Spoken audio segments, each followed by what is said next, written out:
Жашоодо ар бир эле инсан бактылуу, ошон менен бирге эле бай болуп жашоого аракет жасайт. Кээ бир учурда канчалык аракет кылсаң дагы ийгилик жылмайбай койгон учурлар болбой койбойт турмушта. Турмушта өйдө ылдый, кээде бар, кээде жок болгон үчүн турмуш ошонусу менен кызыктуу болсо керек деген ойду айткым келип турат.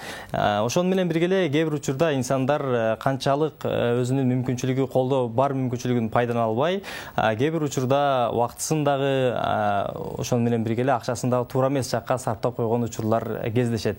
Бүгүн биз акчаны кантип туура сарпташ керек, акчанын энергиясы, акча деген негизи эле жашоодо кандай образды, кандай ролду ойнош керек деген теманын алкагында сүйлөшөбүз. Студиябыздын мейманы ийгилик изи жана ошондой эле өзүңдү жең китебинин автору, бизнес тренер Оксана Рыскулова эжебиз келип отурат. Оксана эже, саламатсызбы? Кутман кечиңиз менен. Саламатчылык, арбаңыздар, урматтуу кыргыз калкым, сиздер менен ушул жайдын аптаптуу сонун учурунда амандашып жатканыма кубанычтамын. Оксана эже, акчанын энергиясы бар деп айтылат да. Акчанын энергиясы сиз кандай баалайсыз? Акчанын оң энергиясы барбы же терс энергиясы барбы? Акчанын энергиясы дегенде мен оң терс деп бөлбөйм. Себеби акчасы бар адам өзүнө абдан ишенимдүү адам да. Мисалы, сенин деле чоң аталарың болсо керек, чоң аталарыбыздын малы же жылкылары, үйрү жылкылар болсо, ал адам демдүү, күчтүү жүрөт да. Анан өктөм сүйлөйт, сөзү дагы өткүр болот. Ошол акчанын азыркы учурдагы акчанын деми. Ошон үчүн акчасы бар адамды карап көрсөң, баары бир өзүнө ишеним бар. Сенде деле болгонбу ошондой учур? Кандайдыр бир учурда бир жакшы сумма чогулганыңда кандай жүргөнсүң? Мен аябай ушул нерседен чочулайм да, корком да. Анткени акча бар учурда адамдар башка мүнөздөн, акча жок учурда башка мүнөздө деген мүнөз болуп калат го инсандарда. Ошол нерседен аябай качам да. Анткени пенде болгондон кийин бар жоктун баарын бирдей көтөрө биле турган болсоң, ошондо жаратканга жагасыңбы депчи. Кошуласызбы ушуга?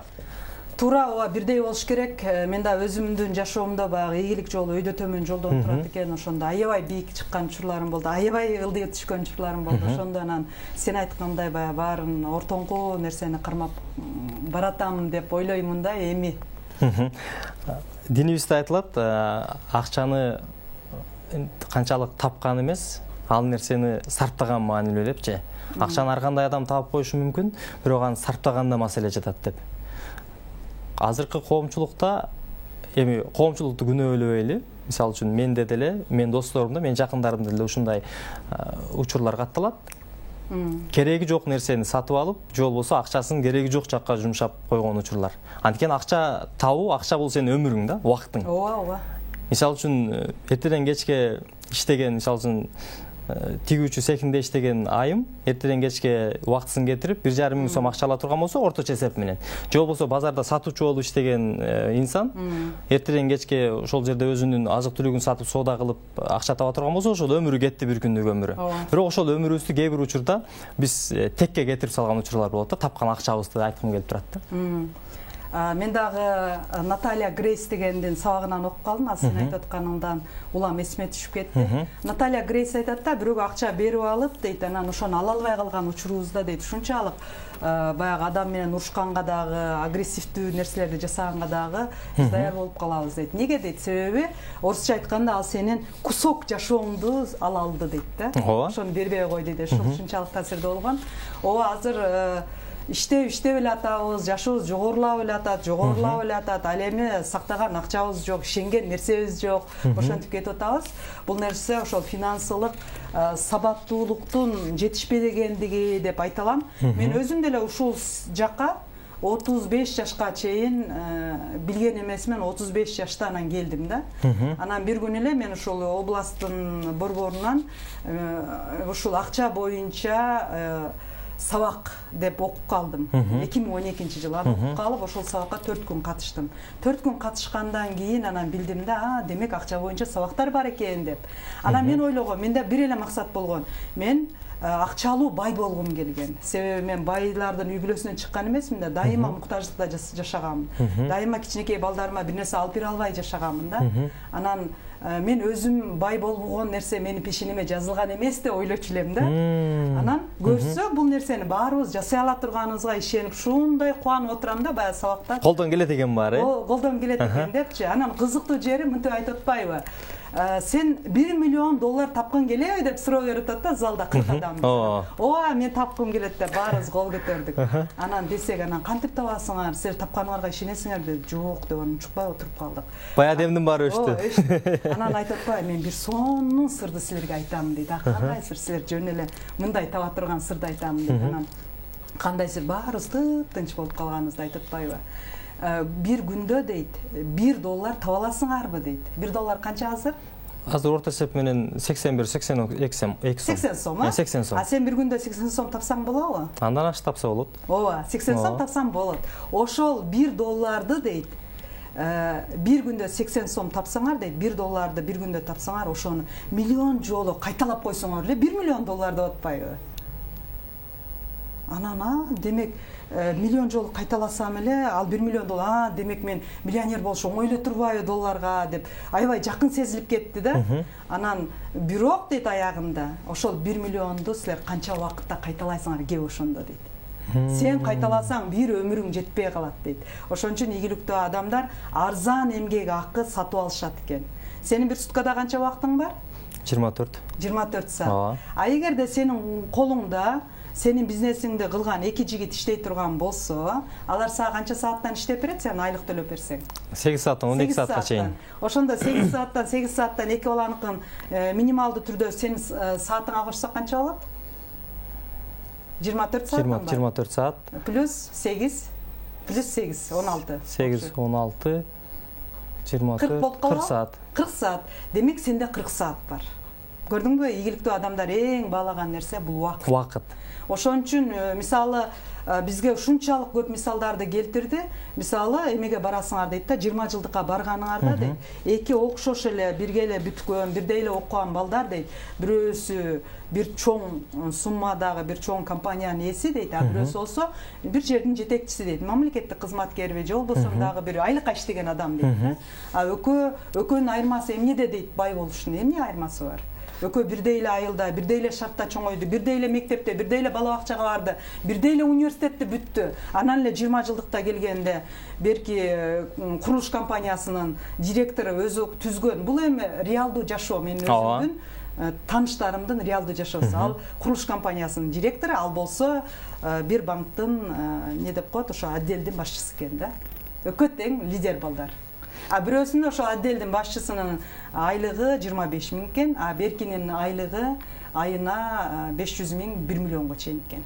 Өзүнүн жүгүрткөн киреше тапкан акчасы. Тапкан нак кирешеси. Ошондо убакытты туура үнөмдөп, убакыттан утса керек деген ойдо болуп атам да. Ооба, туура. Оксана эже, бул жерде сиздин өзүңдү жең деген китебиңизде бай болуунун 4 жолу деп жазыптырсыз дагы. Бул жака жазыптырсыз. Биринчиси акча тууралуу ойду оңдоо, ой менен иштөө, андан кийин экинчи акча боюнча билим, үчүнчү убакытты туура пайдалануу, төртүнчү кыймыл жана аракет дептирсиз да. Ушул 4 баскычты көпчүлүк учурда кайсы баскычын биз көбүрөөк убакыт бөлбөй коебуз же көбүрөөк эсибизге албай коебуз? Биз окуп үйрөнө беребиз, уга беребиз. Мисалы сага деле эфирге ар түрдүү адамдар келет да, сен анда таасирленип каласың. Эртең туруп жасаймын дейсиң, бирок жасабай коесуң да. Эң кыйыны кыймыл. Кыймыл жана аракет эң кыйын. Себеби аны жасоо сенин өзү 24 саат убактың толо. Анын кайсы жерине кыстарасың да? Ошол кыймылды жасаганга мүмкүн ошол кыймыл сен акча табып жөндөмдүүлүгүңдү арттыртаптыр. Акча дегенде эле бир көп суммадагы акчаны, мисалы үчүн баарыбыз элестетебиз да. Ошону менен бирге эле акчаны сабаттуулукка келгенде мен бул жерде айтат элем, көпчүлүк учурда төмөндө да айттык, өзүбүзгө кереги жок нерсени сатып алабыз же акчабызды өзүмдө турсам короп кетет да башка бирөөгө берип коебуз да. Ооба. Ушул башка бирөөгө бергенде дагы акчанын энергиясы, акчанын куту качабы? Сиздин оюңузча? Башка бирөөгө бергенде мен эч бир адамга ошо башка бирөөгө бергенде сунуш кылбайт элем да, себеби биринчиден мамиле бузулат. Кайра адам ошончо иштеп тапкан акчаны кайра башынан, орусча айтканда, зарабатывать этет да. Ден соолугун сурайсың, биринчи эле акчаңды сурап кетпейсиң да, туура. Сенде болсо керек андай. Мамиле түзөсүң биринчи. Ооба, биринчи кандай бала чагаң жакшыбы деп айландырасың да. Анан досум бай акча керек болуп атты эле деп ар түрдүү жол менен ар түрдүү шылтоолорду таап, ошол акчаны алыш үчүн, мамилени бузбай калыш үчүн аракет кыласың. Анан болбой эле мамиле бузулган учурга чейин келип калат да. Бул биринчиси. Ошон үчүн эч кимге акчаңыздарды бербеңиздер, жана акчанын өзүнүн эмеси бар, мыйзамы бар, акча тынчтыкты сүйөт дейт. Эгер акчаны сен тынч жерде кармап бирөөгө айтпасаң, ал көбөйөт. А эгерде сен бирөөгө айтсаң, ал сенин колуң сени тандабайт да. Ал башка тынчтыкты тандап башка адамдын чөнтөгүнө кетет. Ата-бабаларыбыздын бир айткан жакшы сөз бар экен да. Колуңда канчалык бийлик, байлык, дөөлөт, акча турса деле, ошол нерсенин баарына сараңдык кылба. Эгер сарамжалдуу боло турган болсоң, көп нерсеге жетет депчи.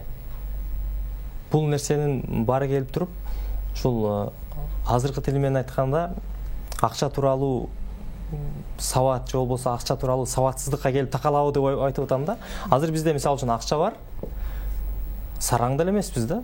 Сарамжалдуулукту унутуп койдукпу деген ой келет. Ошон үчүн чогулбай атабы дегенде. Бүгүнкү күндө мен ушунчалык бул тараптан көп изилдендим да, анан көп окуучулар менен иштештим. Бүгүнкү күндө ушул аз акчанын бардыгына жеткириш кыйын болуп атат да. Андан көрө биз эмнеге басым жасашыбыз керек? Андан көрө биз акча табуу жөндөмдүүлүктү арттыртканга басым жасашыбыз керек да. Себеби 10-15 миң акчанын кайсы бирин топтойсуң дагы, кайсы бирин эмнеге жеткиресиң да? Мисалы 10-15 миң болсо. Андан көрө сен 150 миң таба турган болсоң, анын методдору бар. Брайан Трейси айтат, акча табуу жөндөмдүүлүктү арттыртуу бул эң мыкты капитал дейт да. А капитал деген эмне? Капитал бир байлык же алтын же болбосо билим дешибиз мүмкүн, капитал. Эң мыкты капитал бул акча табуу жөндөмдүүлүктү арттыртуу экен. Ал сенин өмүр бою эсиңде калат экен. Сенен эч ким өлгүчөңдү ала албайт да.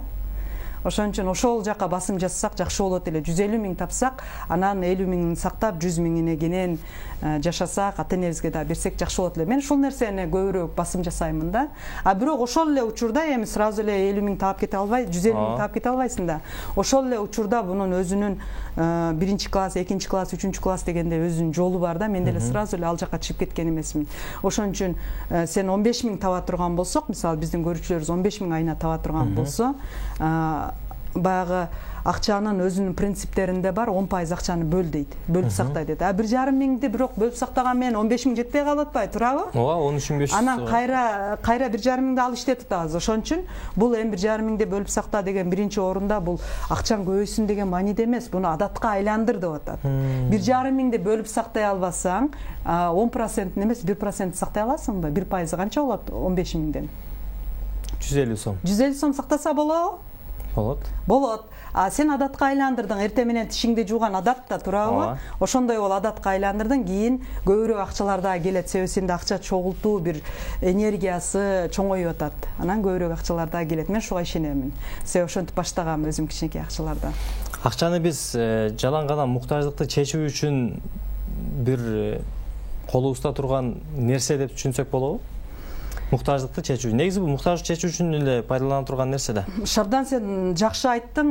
Эгерде адам бизге ошол сабактарда мынтип айтканда, акча сен үчүн эмне деген. Сен ушул суроого жооп бердиң да азыр, туура? Муктаждыктарыбызды чечүүчү нерсе деп. Ошондо залда канча адам болсо бирөө айткан, акча бул кагаз, акча бул колдун кири, акча бул мүмкүнчүлүк, акча бул машина, акча бул мындай деген. Акчаны ким эмне деп эсептесе, эмне деп ойлосо, акча пайда болгондо ошол нерсеге коротот экен. Мен ушул нерсени көпкө чейин ойлонуп жүрдүм. Неге ушундай деп айтылды депчи. Демек, сенин мээңде акча муктаждыктарды чечүүчү нерсе каражат. А сенде элестет эми 1 миллион акча колуңа түшкөн болсо, сен жалаң муктаждыктарыңды чечүүгө гана арнайсың аны. Негизи айтылган эреже ошондой да. Айтылган эреже, бунун так эрежеси жок. Акчанын муктаждыктарды чечүүчү нерсе депчи. Анда сен жалаң муктаждыктарыңды чечүүгө, жалаң расход болуп кетип атпайбы акчаңчы? Ошон үчүн акча жөнүндө бизде сен башында айттың го, ошол акча жөнүндө оюбуз туура эмес депчи. Бизде Союз убагында акча бул маанилүү эмес, адамдын көңүлү маанилүү. Акчаны биринчи орунга койбо, достукту кой, адамдык сапатың бийик болсун деп. Эмнегедир ата-энелерибиз акча менен дайыма салыштырып турган да. А бирок экөө эки башка бири-бирине салыштырылбай турган нерсе экен да. Бул оң бутуң акча болсо, сол бутуң мамиле. Анан кантип сен жалаң мамиле менен алыска чейин чуркап бара аласың, же жалаң акча менен бир буттап алыска чейин жете аласың деп бизге салыштырып түшүндүрүп берген да. Ошон үчүн бул экөө бири-бирин толуктап турат экен. Оң бутуң менен бассаң, сол бутуң да басыш керек. Ошентип бири-бирине толуктап тура турган нерселер экен. Биз акча тууралуу оюбузду кантип өзгөртсөк болот? Акча тууралуу оюбузду биз баягы финансылык сабаттуулук боюнча мени көп жерлерге чакырат. Анан ушул боюнча бүт эле мага жеке сабакка келгендер да мен акчамды көбөйткүм келет деп келет. Бирок мен өзүм да ушинтип каалап келгенмин. Бирок ошол акчамды көбөйтөм деп атып, биз өзүн өнүктүрүүгө, өзүңдү таанууга, өзүңдү жеңүүгө келебиз. Мен мисалы акча табамын деп сабактарга катышкан. Мен бай болом, мен акча табам, мен муктаж болбой жашаймын деп атып, мен эртең менен чуркоон адатка айландырдым. Өзүмдүн атыма иштөөн адатка айландырдым, китеп жаздым. Бул өзүңдү өнүктүрүү акча табуу деген. Акча боюнча билим бул өзүңдү изилдөө, өзүңдүн жөндөмүңдү ачуу деп эсептеймин да. Демек, акчаны көбөйтүү үчүн эртеден кечке эле каражанды карчырып иштөө менен ал нерсеге жетпейт экенбиз. Азыр айтып аткан сөзүңүздөн кийин анткени эртең менен эрте туруп, биринчи денеге атайын көнүгүүлөр жасап, өзүңдү өнүктүрүүгө да убакыт таап, ошонун арасында жасап аткан жумушуңа да көбүрөөк көңүл бура турган болсоң, акча көбөйөт экен. Туура айтып атамбы? Ооба. Ошол нерселерде мага мынтип айтып калды да, мен устатым мынтип айтып калды, сен бай болгуң келеби деди. Ооба, аябай бай болгум келет. Мен биринчи орунда бай болоюн, акча табайын деп келгенмин. Бирок жеке сабакта айтып атам да, мен өзүмө ишенбейм дедим. Сиз ойлоп атасызбы, мен кыйраты ийет деп, мен кыйрата албайм дедим. Ушунчалык мен таланттуу эмесмин дедим. Мен таланттуу эмесмин, билбейм, аракетчилмин, бирок таланттуу эмесмин десем, сенин ошол областтан айылдан сен ушул Бишкекке келгениң бул эмнени түшүндүрөт деди. Сен сөзсүз ийгиликке жете аласың деди. Мен сага ишенемин деди. Ошол сөз бүгүнкү күнгө чейин мага дем күч берип турат да, мага канат болуп турат. Кыйналган учурларда ошол сөздү эстеймин. Ошон үчүн анан айтты, сен ийгиликке жеткиң келеби? Ийгиликтүү адамдардын бардыгы эрте туруп, ийгилик эми бул акча, байлык, акчалуу болгуң келеби? Эрте туруп чуркагын деди. Мен ойлодум, эрте менен туруп эле чуркай берсем, анда оңой эле турбайбы? Колдон келет дедиңиз. Берем, колдон келет. Саат канчада дедим, ошо 5, 6, 7ге чейин чуркайсың деди. Чуркай берем, анда мен байып кетет экенмин деп 3 жыл чуркадым, бирок мен эч байыган жокмун. Анан бир күн ойлондум. Чуркоо менен маселе чечилбейт. Жок, турсаң, анан бир күн ойлондум да, мен 3 жылдан бери чуркап атам, мен байыган жокмун дедим. Демек бул система иштебейт экен, мага туура эмес системаны берип тур деп туруп чуркабай койдум. Анан эртең менен кайра турсам, саат 6да чуркаган жериме барып калыпмын. Себеби мага бул нерсе адатка айланып калыптыр. Анан кайра ошондо чын жүрөктөн, чын дилимен, өзүмдү түшүнүү менен, өзүмдү сезүү менен чуркап баштадым да. Демек мага мындай ой кетти. Демек мен чуркай ала турган болсом, бул эме физикалык тараптан мен ийгиликке жетишкен болом. Ар күнү чуркаган адам ийгилик физикалык жактан ийгиликтүү деп койсок болот да, туура, ден соолугу чың. Анда мен акча тарабынан дагы жетише аламын деген ишеним пайда болду. Анан кулагымда аудио китеп, акча боюнча, акчаны кантип сактоо, күндө ошону угам, ийгиликтүү адамдардын сөзүн угам. Ошентип мына ошол убакыт мен бир заматта эле акчалуу болом деген убакыт 10 жылга чейин созулду. Анан ошол 9 жылы менде толтура жолу болбостуктар болду. 9 бизнестен банкрот болдум. Бир бизнесим иштеп, партнерлорум иштетип кетишти. Анан ошол 10-чу жылга барып, менде ошол өзүм каалаган акчалар болду. Бирок ошол эле учурда кайра дагы ылдыйга түшөм, кайра дагы жогоруга чыгам. Бул жол жеңил жол эмес экен да, татаал жол экен. Бизнесте деп калдыңыз го. Бизнесте туруктуулук жок да. Кээде өйдө кетсең, кээде ылдый кетесиң. Ошону менен бирге эле азыр биздин жаш муундун арасында кантип бизнес баштасам болот? Кайсы эмнеден баштасам ийгиликтүү улап кете алам? Анан көпчүлүк учурда коркуу сезими дагы адамды бастырбай тушап алган учурлар болбой койбойт да. Кандай кеңеш айтат элеңиз? Азыр эми мындай бизнес башташ керек деп деле так айта албайм. Себеби ушундай мындай баягы түшүнүксүз учур. Эми жалпы так айта албайм, эгерде бирден болсо кимдин жөндөмдүүлүгүнө карап айтышым мүмкүн. Мисалы, сен эфирде жакшы сүйлөйсүң, мисалы сен YouTube каналга иштеп, өзүңчө бир кандайдыр бир блогторду ачып, YouTube'дан дагы жакшы акчалар тапса болот деп айтсам болот да.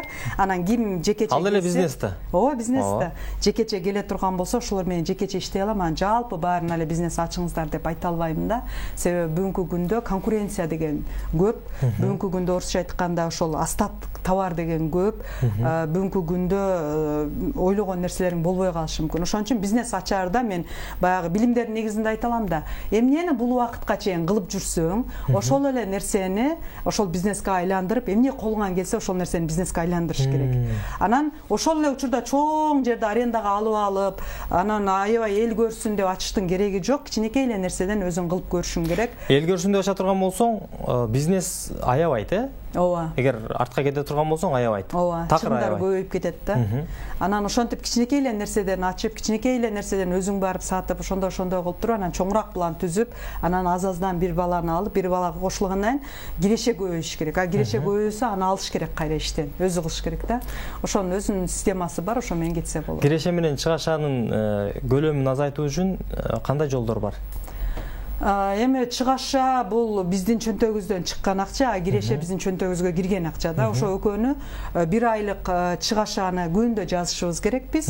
Мисалы бир айлык чыгашаң, мисалы бир адамдыкын ала турган болсо, 18 миң чыгаша кылды, а киреше киргенде ал 15 миң айлыкка иштейт, 15 миң түштү.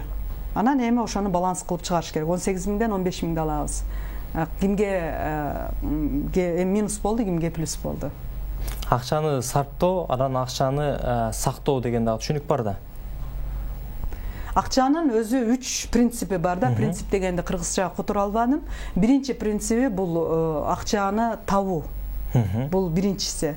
А экинчиси акчаны сактоо. Ал эми үчүнчүсү акчаны көбөйтүү. Ушуну жатташыбыз керек. Бизге абдан жаттаткан да. Ушул үчөөнү биз катарынан жашообузга колдоно билишибиз керек.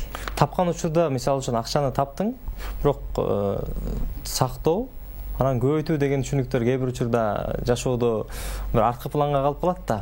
Ооба. Сарптоо деген жерге келгенде эч нерседен аянбай калабыз да. Кандай кеңеш бересиз жалпы бизди көрүп жаткан көрөрмандарга? Жакшы. Азыр мен ошол үчөөнүн айырмасын айтып коеюн. Ошондо биринчиси бизде акчаны табуу болду. Бул акчаны табууда 80-90% адамдарга билимдин кереги жок. Мисалы, ким акча боюнча билим алып туруп, анан акча таап атат. Тура, билимдин кереги жок. А бирок ошол 80-90% адамдар ушул жерде калып калышат.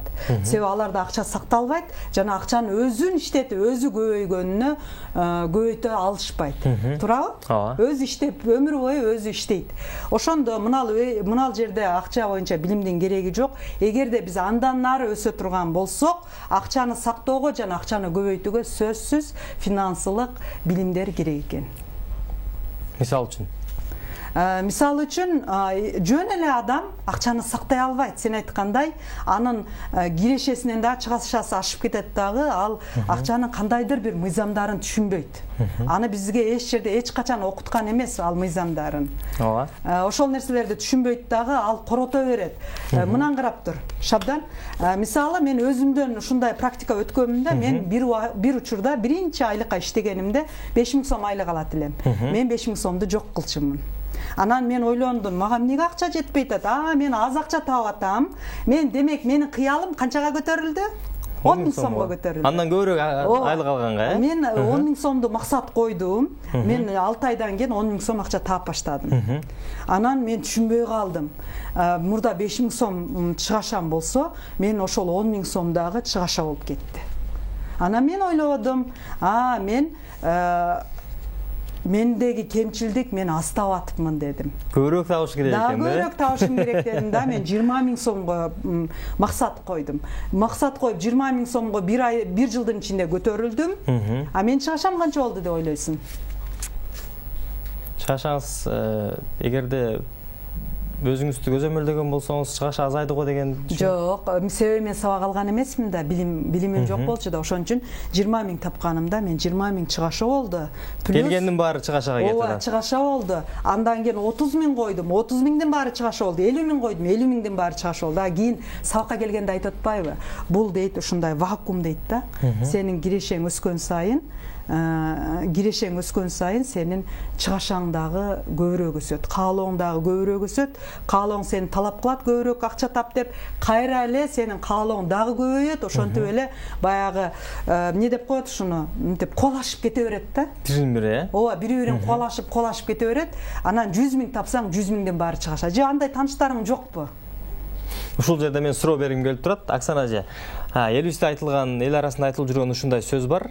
Канча тапсаң деле ошончо чыгаша боло берет деген сөзгө демек сиз кошулбайсыз, э? Мен мурда ошого кошулчу элем. Азыр айтып атпаймынбы, 100 миң таптым, мен 100 миңдин баары чыгаша болду. И плюс эмне коркунучтуусу, менде кредит болду. Менде ломбардда карыз болду. Менде товардан карыз болду. Анан мен ойлоно баштадым. Эмнеге? Мен мурда 10 миңге жашаганымда мындан жакшы жашайт элем, карызым жок болчу. Бүгүнкү күндө мен 100 миң тапсам, и плюс дагы кредитим бар. Бул эмнеден дедим? Бул жерде бул менин кетип аткан жолум туура эле. Мен бир нерсени билбей атамын дедим да. Анан финансылык боюнча, сабаттуулук боюнча сабактарга барганымда, ошону көрсөткөндө мен көзүмө жаш куюлуп олтурдум да, кемчиликтеримди көрүп алыпчы. Эмнеге мен 1 жыл мурда билген жокмун? Эмнеге мен 2 жыл мурда билген жокмун деп ыйлап отуруп укканмын да ошол сабактарды. Себеби карызга батып калганмын. Азыркы биздеги эң чоң кемчилик. Өзүңүз башыңыздан өткөзгөн нерселердин баарын айтып өттүңүз, бирок азыркы биздеги болуп жаткан кемчилик. Азыркы бизде эң чоң болуп аткан кемчилик бул учурда бизде биринчи орунда эң эле жөнөкөй нерсе биз чыгашаларыбызды эсептебейбиз. Сен мисалы өткөн айда мына май айында сенде атайын блокнотуң барбы? 1 айлык чыгашаларыңды жазганда керек болсо 5 сомуңан бери ошол жака кириш керек. Менин 1 айлык чыгашам, күндө мисалы жазасың, бүгүн обедке канча акча кетирдиң? Бүгүн мен обедке тилекке каршы түшүккө тамактанууга акча кетирген жокмун. Мүмкүн кечеки күнү кечинде үйүңө кетип атып, мүмкүн үйүңдөгүлөргө бир нерсе алгандырсың. 500 сомго чейин чыгым болгон. Чыгым болгон. Түштө отуруп единица салгандырсың телефонуңа, мүмкүн да. Эртең менен бир досуң мага салып койчу досум десе, ага салып койгондурсуң, же апаңа которуп койгондурсуң. Ошондой бизде чыгашалар болот. Алардын баардыгы эң негизгиси бизге кагазга түшүш керек да. Ошонун баары. Ооба. Ошонун баары кагазга түшүш керек. Анан 30 күндүкү ар бир жуманыкын иток чыгарабыз. 30 күндүкү биригип келип туруп, менин 1 айлык чыгашам ушунча болуптур деп иток чыгыш керек да. Жыйынтык чыгыш керек. Анан сенин чөнтөгүңө келип түшкөн акчалардын бөлөк дагы бир блокнотто жазылуу болуш керек. Туулган күнүң болуп калды майда мисалы, же шерине болуп калды, шеринеден мага 10 миң акча түштү. Айлыгымды алдым, аванс алдым 15 миң. Анан бул бизнесмен бул жака барып тамадалык кылдым 15 миң дегендей иток чыгыш керек да. Менин бюджетиме ушунча акча түштү 30 миң, а менин чыгашам 25 миң болуптур. Демек мен 5 миңге иштепмин деген жыйынтык чыгыш керек да. Ошондой жыйынтыктын жоктугу биздин эң чоң кемчилигибиз. Оксана эже, ошол шеринеден, тойдон келген акчаларды киреше деп эсептесек болобу? Эми ал биздин чөнтөгүбүзгө түшүп аткан акча болот атпайбы? Аны киреше деп эсептесек болот. Ал эми кайра бергенибизде биз чыгаша деп эсептеп койсок, экөөнүн айырмасы жок да, баары бир элечи. Ошондой эле учурда ушул азыркы эми ушундай нерсе көп болуп кетпедиби? Шерине дагы башка деген түшүнүктөр. Ошол жака берип аткан акчасын деле жазып, канча ал жака чыгым чыгып атканын, ошол менен бирге эле үйүнө алып келип аткан азык-түлүктү деле жазып, машинасынын майына кеткен акчасын деле жазган учурлар инсандарды көрүп жүрөбүз. Бирок өзгөрүү жок, бир ордунда турган эле калыпта да. Алар жазган абдан жакшы, бирок андан аркысы дагы бар да. Андан аркысы сени астыңда бир адам болсо, ошон менен азыркы учурду азыркы тил менен айтканда коуч тренер деп коет да. Сенин эмне максатың, сен канча кирешеге чыккың келет, кандай жөндөмүң бар деп туруп отуруп кагаз жүзүндө иштеп, анан сени бол жаса, биз жалкообуз да, билесиң да, бош күндөрү жатабыз. Ошол учурларда давай жаса, сенин максатың чоң да. Сен акча тапсаң, анан өзүңө сарптайсың. Себеби акча тапканыңдан анан дагы бир бир бизнес ачканга мүмкүнчүлүк түзүлөт да деп ошол нерсени максатка айландырып, анан аябай күйгө максатка айландырып туруп, анан түртүш керек да ошол адамды. Ошондо ошол сен айткан баягы мүмкүн таксист, мүмкүн дагы башка адамдын кирешеси көтөрүлүшү мүмкүн. Бирок ал туура кылып атат, чыгышларын жазып атат. Демек ал менен иштеши жеңилирээк, себеби билет кайсыл айда канча акча түшкөн. Мындай өзүн көзөмөлдөйт, алаканга салгандай көрүнөт да, башкалары түшкө окшоп жашайт да, түшүндө жашап аткандай. Акча келип калды, о деп сүйүнүп туруп жок кылат. Акча жок учурда жок болуп калды дейт. Анан мага акча келе берет деп дагы ойлошот, кете берет деп дагы ойлойт. Акча келип калганда сен айткандай буюм алып койлу, телевизор алып койлу, ушу акча кармалып калсын деп телевизор алып коет. Ийгиликтүү адамдардын бир жакшы сөзү бар да, ушунчалык мага катуу тийген да. Кедей адамдар дейт, биринчи бизге суроо берди да, силер үйүңөрдө дейт, кайсы жерде болсо дагы өзүңөрдү курчап турган буюмдарды карагылачы дейт, кайсы буюм силерге акча алып келет деген да. Чындап эле мен үйүмө барып карасам, баардык нерсем карасам, мага эчтеке акча алып келбейт экен. Анан мага ушунчалык өкүнүчтүү болду. Анан алар айтат да, биз дейт ар бир нерсени дейт, мисалы мынаны алып атканда мен кайра сата аламбы деп аламын дейт. Ар бир нерсени кайра саткан жолун ойлоо, сата аламбы деп аламын дейт. Биз эмне дейбиз? Биз мен өзүм үчүн үй салып атам, 2 этаж салышым керек, өзүм үчүн машинаны ремонт кылып ушуга чапташым керек, өзүм үчүн деп туруп бардыгын кылабыз, анан сата албайбыз да.